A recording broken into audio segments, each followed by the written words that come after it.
Olá amigos, aqui quem fala é o Jonas e hoje eu vou falar para vocês sobre a Fórmula 1 Machine Collection, edição 21, que é a Lotus 79 que o Mario Andretti correu em 1978. Indo ao fascículo, logo de cara aqui falando sobre um drama inspirador encerrado pela tragédia, né, que foi o desfecho do campeonato de 78, em que tanto Andretti como o Ronnie Peterson, né, os dois pilotos da Lotus, eles tinham condições reais de disputar o título até o fim, né, para definir quem seria o campeão da temporada, né, tamanha superioridade da Lotus naquele campeonato, né, que é um carro asa, né, que foi uma evolução da Lotus 78, né, que já tinha esse artifício, e na Lotus 79 já foi mais trabalhado, fazendo com que o carro ficasse insuperável em relação às outras equipes, né. E a tragédia aconteceu na largada do GP da Itália, né, em Monza, em que vários carros bateram, né, e culminou com um incêndio na Lotus do carro do Peterson, né, que foi levado ao hospital com fraturas, né, e que acabou se complicando, né, os ferimentos, e ele acabou vindo a falecer no hospital depois, né, parece em decorrência das fraturas na perna que ele sofreu com o acidente, não tanto pelas queimaduras, mas mais pela fratura em si, né. Falando sobre esse carro, né, a Lotus 79, que estreou no GP da Bélgica, né, ela já estreou com pole position e vitória, né, então já deu para ver que esse seria o carro a ser batido, né, com esse artifício do efeito solo, né, que o Chapman desenvolveu, né, que nada mais é que o mesmo princípio que faz levantar o avião, ele inverteu nas laterais e fez com que o carro ficasse grudado no chão, né, ao invés de levantar voo também como um avião, né, por exemplo, né. E aqui abaixo aqui o Emerson Fittipaldi, né, em seu terceiro ano na Fittipaldi, né, na equipe deles, né, dele e do irmão, né, tentando fazer com que a equipe conseguisse os frutos, né, de conseguir ser uma grande equipe, né. Ficou mais na tentativa, né, por causa dos erros, né, teve mais erros do que acerto na equipe, então ficou mais pelo sonho mesmo, né. Acima, Jean-Pierre Jarier de ATS, ele que acabou sendo, depois do acidente do Peterson, a Lotus chamou ele para as corridas finais do campeonato, né. Então ele foi um meio que mambembe nessa época, né, que ele começou a carreira pela Shadow, né, ele foi ex-piloto da Shadow, né, e nesse ano de 78 ele estava como piloto da ATS. Acima vemos Carlos Reutemann com a Ferrari 312 T3, né, um carro que já não tinha mais toda aquela grandeza dos anos anteriores, né, já estava começando a ficar um projeto meio ultrapassado, esse sistema que a Ferrari usava de motor flat e câmbio transversal, já não era assim tão vantajoso ter esse tipo de motor, né, para aquela época, né. Aqui falando sobre a polêmica Brabham ventilador, né, que estreou com vitória no Grande Prêmio da Suécia, né, mas logo foi banida, em que os demais adversários alegavam que o carro era inseguro assim, né, pelo fato de existir esse ventilador. Eles reclamavam que poderiam lançar pedras em direção aos competidores que tivessem atrás, né, então por isso que foi declarado inseguro e aí o carro foi banido da Fórmula 1, não podendo correr mais, né, mas foi uma ideia que o Gordon Murray copiou da Chapa Hall, que corria lá nos Estados Unidos, né, que usou também esse efeito, e aparentemente funcionava muito bem, né, fazendo com que o carro literalmente grudasse no chão, né. Naquele ano de 78, Andretti venceu 6 corridas, né? Só a primeira com o modelo antigo, né? O modelo 78, que foi o GP da Argentina, mas do GP da Bélgica, Espanha, França, Alemanha e Holanda foi tudo com a Lotus 79, né? Mais momentos aqui no campeonato, o carro da Ensign com o piloto norte-americano Danny Ongais, né, que corria na USAC norte-americana, né, na antiga kart, né, correndo em ovais inclusive, se não me engano quase ganhou as 500 milhas de Indianápolis também, né. Aí a Ensign chamou ele para correr na equipe deles em 78. Abaixo aqui o Ronnie Peterson, né, que nem eu dizia há pouco, né, foi o grande adversário do Andretti naquela temporada de 78, né, mas que infelizmente acabou perdendo a vida em consequências do acidente do GP da Itália daquele ano, né. Acima Gilles Villeneuve, o companheiro do Reutemann naquele ano, né, na Ferrari, e o ano que ele começou a se firmar mesmo de vez como o piloto da Fórmula 1, né. Abaixo aqui, René Arnoux com o carro da Martini, né, um piloto que mostrou muita velocidade na Fórmula 2 e na Fórmula 3, e em 78 recebeu a grande chance de subir para a Fórmula 1 com essa equipe modesta, né, mas que logo teria o seu talento reconhecido, sendo chamado para pilotar para a Renault logo na sequência, né. Detalhes do carro da Lotus, né, falando do cockpit, né, o esquema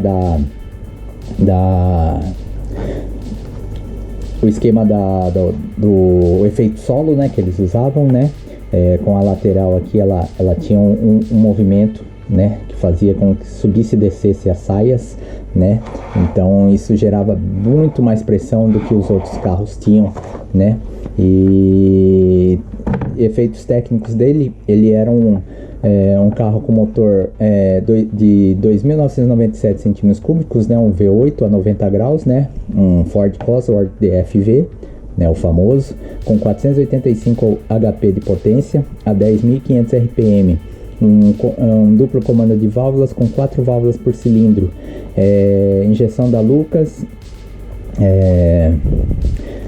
câmbio de 5 marchas manual, 575 kg de peso, que mais? E vendo mais detalhes aqui, o Carlos Reutemann já na equipe em 1979, né, utilizando o mesmo Lotus 79, uma vez que o Lotus 80, que foi o sucessor desse carro, já não deu muito certo, né, que o Chapman quis refinar muito esse efeito solo e acabou com que fez um carro que se tornou demasiado instável, né. Então no meio da temporada ele acabou voltando até para o próprio carro anterior, né, que é o Lotus 79, né. Mais fotos aqui, né, o Andretti no GP da Espanha, né, de 78, né, e os detalhes desse belíssimo carro que dominou na temporada de 78 na Fórmula 1. Ronnie Peterson, em qual corrida? Não fala corrida, mas ele alternou entre o carro novo e o velho também, né? Nem todas as corridas ele tinha o carro novo em mãos, às vezes dava algum problema e ele era sempre o preterido na equipe, né? Falando da equipe Lotus entre 1976 e 1981, né? Vemos aqui o Gunnar Nilsson no GP de Mônaco de 76. O sueco era tido como promessa na Fórmula 1, tanto que ele conseguiu também uma vitória na Fórmula 1, né, no GP da Bélgica.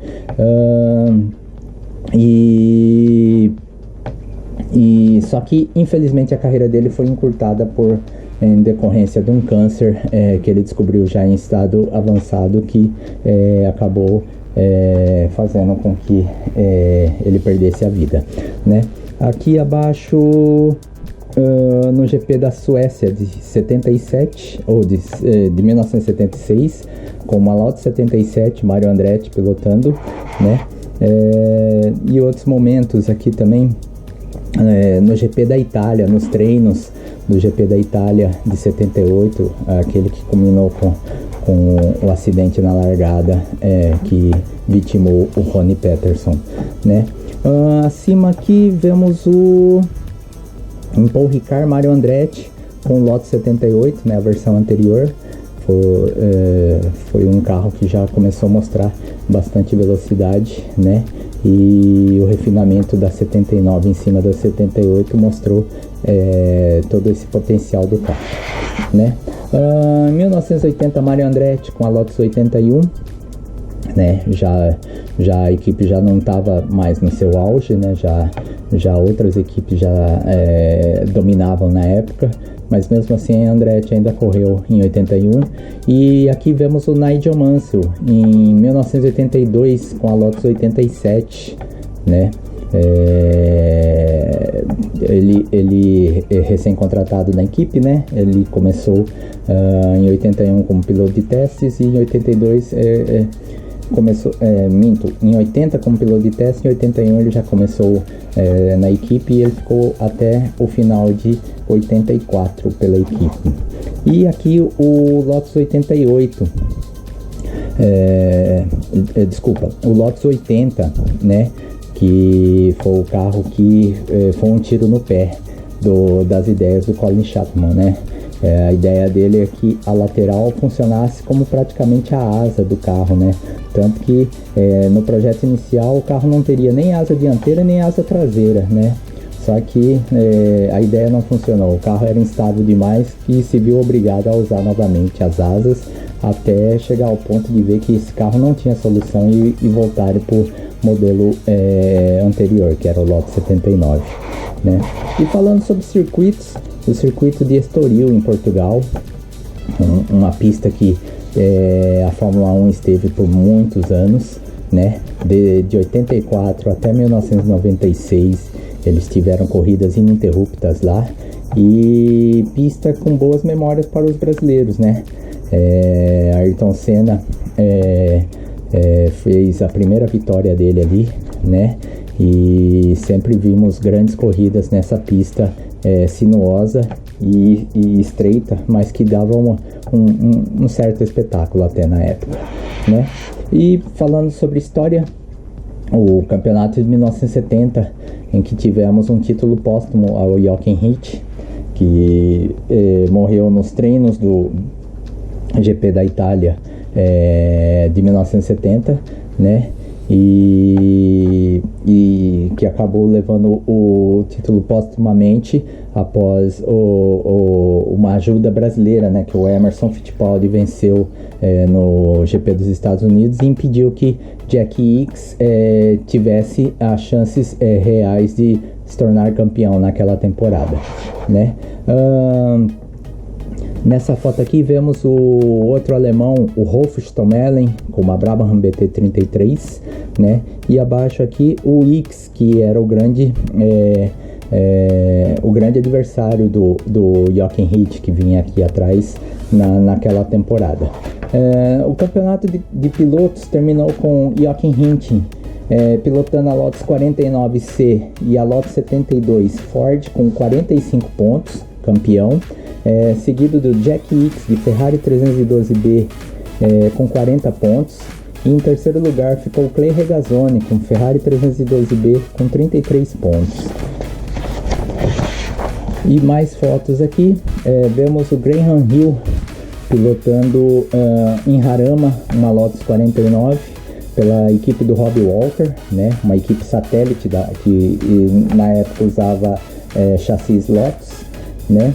E abaixo aqui o Inácio Giunti, o piloto italiano que correu pela Ferrari também como segundo piloto, né? Ele fez alternância, ele e Clay Regazzoni no segundo carro da equipe, né? E no Mundial de Construtores, a Lotus Ford foi campeã com 59 pontos, seguida da Ferrari com 52 de 55 pontos totais.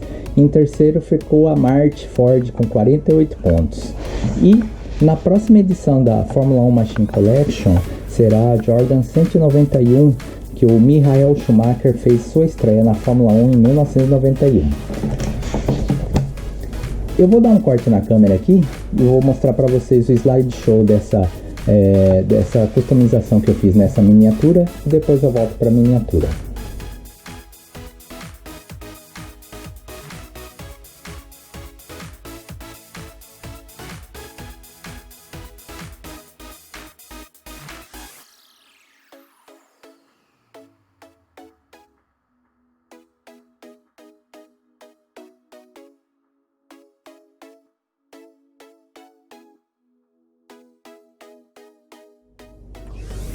Bem, vocês viram o slideshow de como eu fiz a customização dela, e essa surpreendeu demais pela diferença que ficou do antes e o depois, né? Eu usei decals da inglesa Grand Prix Decals, do Scott, né? E foi uma montagem muito rápida, muito fácil, simples, né? Não tive nenhuma dor de cabeça. Até porque todas as partes são praticamente retas, né? Não tive nenhuma saliência que atrapalhasse na hora de colocar os adesivos. Então ficou uma coisa assim bastante prazerosa de fazer, né? Essa miniatura aqui realmente ficou uma coisa linda mesmo, né? Ele tem a versão também para quem quiser fazer do Ronnie Peterson, né? Aí muda o número 5 para o número 6, né? Bem como a plaquetinha que fica na base da miniatura, né? Transforma em Ronnie Peterson. Se vocês tiverem interesse, basta entrar na página do Facebook dele lá que ele tem um link que entra também no eBay, na loja dele que ele tem no eBay, né? Os detalhes impressionam bastante, né? A miniatura mostra realmente que ela tá com efeito solo mesmo, né? Ela tem a lateral, como é que fala? Com o formato da asa invertida de um avião mesmo, né? Então ficou, a Ixo realmente caprichou muito nesse modelo, né? E com a adição desses adesivos da John Player Special, ela ficou perfeita, né? Tá muito bonita mesmo. Bom, é isso aí. Espero que tenham gostado desse vídeo.